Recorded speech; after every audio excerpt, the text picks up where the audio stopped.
And this judge, Judge Boasberg, is a Democrat activist. He was appointed by Barack Obama. His wife has donated more than $10,000 to Democrats, and he has consistently shown his disdain for this president and his policies, and it's unacceptable. You took me right where I wanted to go about the idea that these people are all foreign terrorists, but Judge Boasberg was originally appointed by George W. Bush and then elevated by Barack Obama. I just feel like I should clear that up. Well, let me just... Hello. So, how did you like the video? An old one, but enough for the example that I'm trying to explain.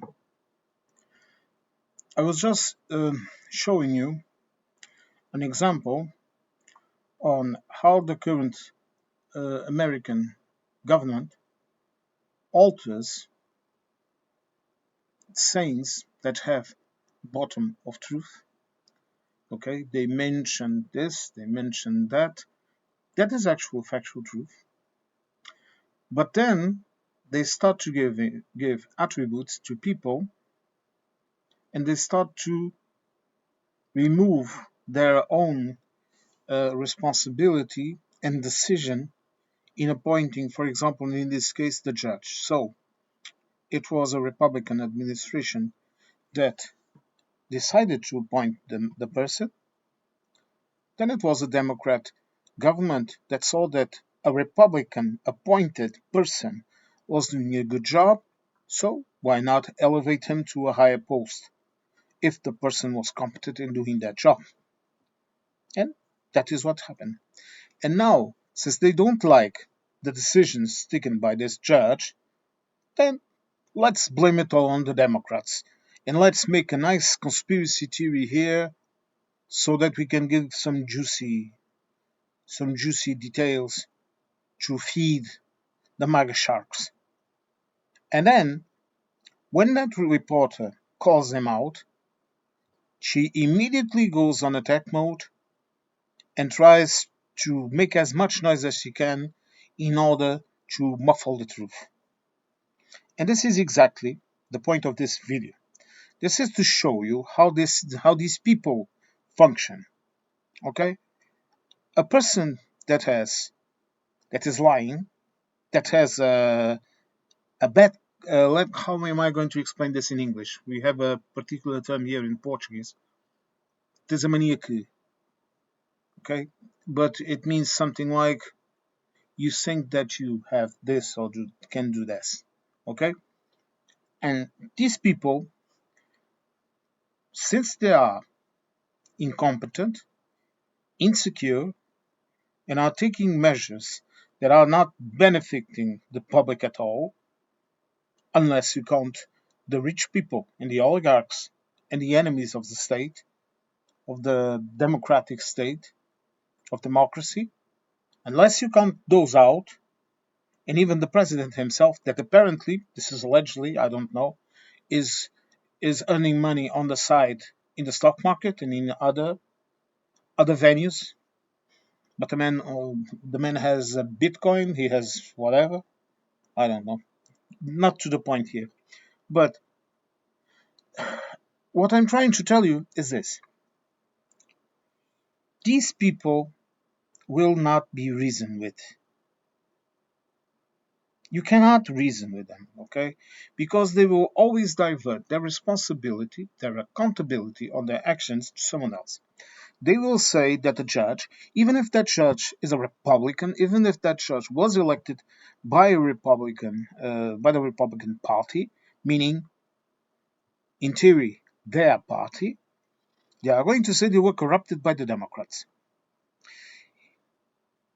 If you want to know, I have this theory, but you want to know why I think they still have not released the Epstein files? Because they did not find any evidence of the involvement of relevant democratic figures, relevant persons that are a part of the Democrat Party. This is why they still have not released them. And also because there's a heck of a lot of Republicans in those files. starting with the president. But this, look, if you come here to Europe and you watch one of those, we call them the pink magazines, that talk about rich people and celebrities and all of that crap, you will find in those old magazines pictures of Trump, especially with Marla Maples. I think that's the name of her. She was a model that was married with Trump. You will find pictures of them cozying up to Epstein and Giselle Maxwell. You will find all of that. You'll find them cozy up. You'll find them at parties. You will find them at the island. You will find all of that. And you are trying, they are trying to twist the truth and make it into something that is not. They are trying to deny physical evidence of what happened. Now, does this mean that the president was committing acts of pedophilia or whatever you want to call it?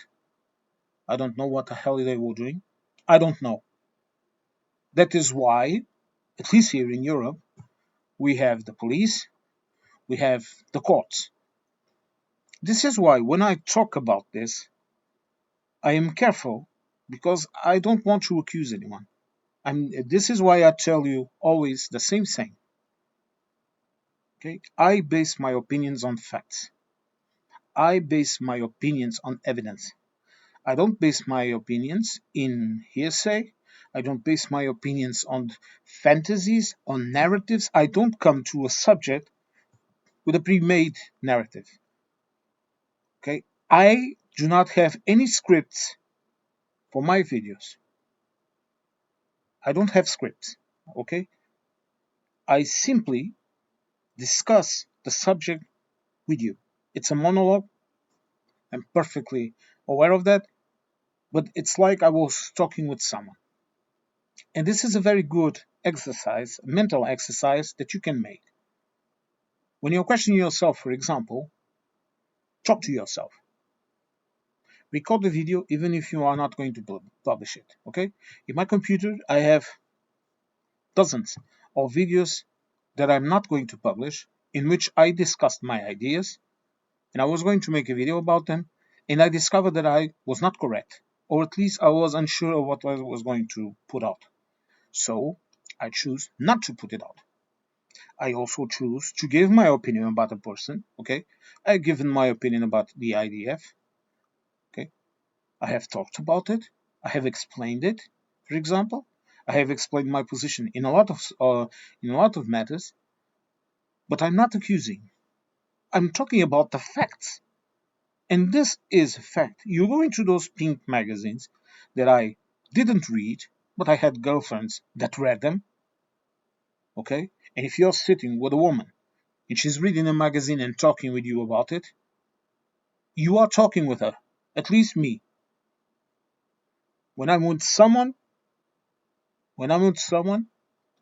girlfriend, a friend, I am with them. We are talking. And thankfully, I have a good memory. An excellent memory. I can remember of sayings from my most remote childhood. An excellent memory. I'm a bit distracted, but my memory is excellent. So, every time this administration, every time something does not go according to their plan, to their narrative, they instantly attack. And for them, this is normal. But for someone with a cynical and analytical mind, like for example, Vladimir Putin, he's a murderer, he's a genocide, and that is factual truth. Look at what he has been doing in Ukraine. Okay, that's factual. It's there for all to see. I even heard it from the Ukrainians themselves, and some that I talked personally with. To a person like that, man, a person with an analytical mind, you know what this entire administration looks like? A bunch of weak, pathetic fools. This is his perspective. He's looking at them, and for them, he's saying, look at this bunch of idiots. This is what he's thinking, okay? America does not look strong before Putin. America looks weak. He knows perfectly well that, for example, Trump may get one of his fits or whatever. One of those fits, like for example, he goes into or schedules those posts in Truth Social at night or whatever, and he may have a bad idea and send some troops or a submarine or whatever the hell he wants to do. But deep down, he knows he can fool him. He can play him.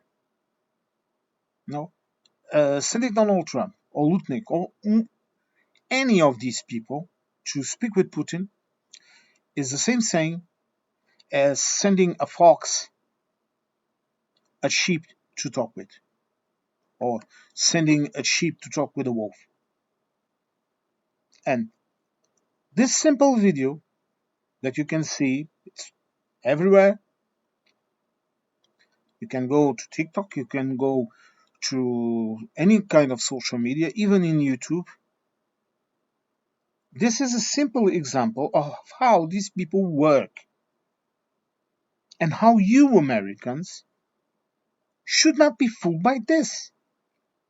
When you are questioning them, you stick to the business. For example, that reporter, when he said that, and then she started to attack, he should go immediately. So you deny that it was George Bush that appointed this judge?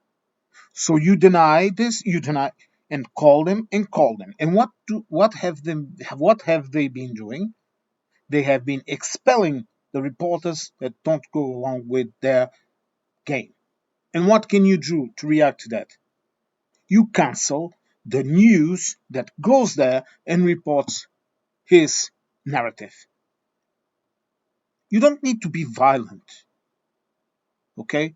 You don't need to break the law. You just need to demand that the law is enforced. Just like this clownery he's doing in Washington, D.C. I pray to God that he is not going to that meeting with Vladimir Putin to try and stage a coup in the United States. I hope to God that I'm wrong. Honestly, there's a 50-50 opportunity to do it. And I'm only talking about it now because the event is going to happen now. The meeting is Saturday or Sunday or whatever, I don't recall, in Alaska. So I hope that this federalization of the police, that he can only federalize the police during in the FBI and all of that in Washington D.C. I think, if I'm not mistaken, correct me in the comments if I'm wrong, for 30 days. And I don't know how he was able to do it because the justification is bananas, high crime rate, or whatever the fuck he talked about. But this is my only fear about this federalization, about what he's doing and threatening other cities and whatever. I hope I'm wrong. Well, we will see who is wrong, who is right, come the event.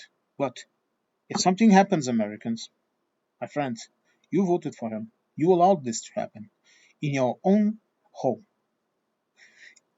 You are like the three little pigs of the story that instead of closing the door in the brick house, you opened the door and told to the wolf, come in, let's have dinner. And now he's eating you up. Sorry for the analogy, but this is how I see it. Right. Thank you for listening to my rant, and I hope to see you next one.